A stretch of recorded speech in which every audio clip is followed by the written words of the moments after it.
Et si c'était moi, l'enfant qui reçoit plus que les autres? Georges est le seul garçon de la famille, celui à qui le père accorde plus de temps, plus d'attention, parce qu'il est un garçon, parce qu'il est comme lui. Georges le voit très tôt, il le sent. Et si c'était moi, cet enfant qui comprend qu'il est privilégié? D'un côté, il en est heureux, rassuré. Avoir son père pour lui, c'est précieux. Mais d'un autre côté, Georges voit aussi ses sœurs, le manque, les injustices silencieuses. Il entend les disputes, il voit Nicole pleurer, et quelque chose en lui se fissure, parce qu'être favorisé, ce n'est pas être épargné. Georges grandit avec une croyance double. J'ai ma place, mais je prends peut-être celle d'un autre. À l'âge adulte, cette croyance lui donne de l'assurance. Il avance facilement, il se sent légitime. Mais quand vient le moment de fonder une famille, une peur profonde surgit. Et si c'était moi, cet homme qui craint de reproduire ce qu'il a vu enfant? Peur de ne pas aimer ses enfants de la même façon? Peur d'en privilégier un, d'en oublier un autre? Alors il se pose la question. Et si nous n'avions qu'un seul enfant avec mon épouse? Non pas par manque d'amour, mais par peur de mal aimer.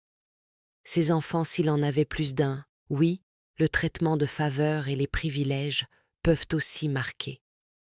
Ils ont nourri certaines facilités, mais aussi une peur profonde, celle de reproduire l'injustice, l'inégalité, celle de ne pas savoir aimer équitablement.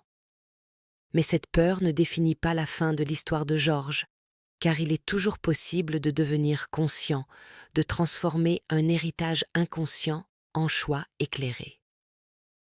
Georges apprend aujourd'hui, grâce à diverses séances d'accompagnement, de coaching et de formation, à aimer sans hiérarchie, à se libérer des rôles imposés et à construire des relations basées sur l'équité et la présence, la non-comparaison, l'amour inconditionnel. Alors, et si c'était moi? Et si c'était vous? L'enfant favorisé qui choisit de devenir un adulte juste, capable d'aimer pleinement et consciemment. Georges n'est pas responsable du traitement de faveur qu'il a reçu, mais il devient responsable de ce qu'il en fait, car même ce que l'on reçoit en plus peut devenir un poids si ce n'est pas conscientisé. Georges est resté longtemps avec cette peur en lui, la peur de répéter l'histoire, la peur d'aimer mal, la peur de faire à un enfant ce que lui-même avait ressenti sans pouvoir le nommer. Pendant des années, il s'est observé. Il a interrogé ses réactions, ses blessures, ses silences. Il a compris une chose essentielle, ce qui se transmet de génération en génération. Ce n'est pas seulement l'amour, ce sont aussi les peurs, les manques, les maladresses. Mais il a aussi compris autre chose, ce qui se transmet peut aussi s'arrêter, un jour, avec quelqu'un qui décide de regarder l'histoire en face. Georges a compris qu'il ne pouvait pas changer ce qu'il avait vécu, ni ce que ses sœurs avaient ressenti, ni ce que ses parents avaient su ou pas su donner. Mais il pouvait changer ce qui viendrait après lui. Alors Georges a pris une décision qui, autrefois, l'aurait terrifié. Il a décidé d'avoir non pas un enfant, mais 4. 4 vies différentes, 4 tempéraments, 4 regards sur le monde. Et pour la première fois, il ne voyait plus cela comme un risque. Il le voyait comme une responsabilité et un privilège. Georges savait aujourd'hui qu'aimer ne signifiait pas aimer de la même manière. Aimer, c'est voir l'autre tel qu'il est, pas tel qu'on voudrait qu'il soit. Aimer, c'est reconnaître les différences, sans les comparer.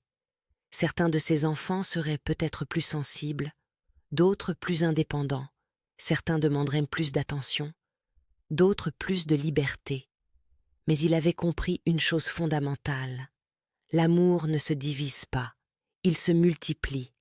Et surtout, il avait appris à se connaître lui-même, à reconnaître quand une vieille blessure voulait parler à sa place, à respirer avant de répondre, à écouter avant de corriger. Georges ne prétendait pas être un père parfait, mais il avait décidé d'être un père conscient. Et parfois, c'est déjà une révolution, car lorsqu'un être humain guérit une partie de son histoire, ce ne sont pas seulement ses enfants qui en bénéficient, ce sont aussi les générations qui viendront après. Et quelque part, sans peut-être s'en rendre compte, Georges venait de changer le cours de son héritage. On ne choisit pas toujours l'histoire dans laquelle on est, mais on peut choisir l'histoire que l'on transmet. Alors peut-être que la vraie transformation commence ici, et si c'était moi. Merci et à la prochaine.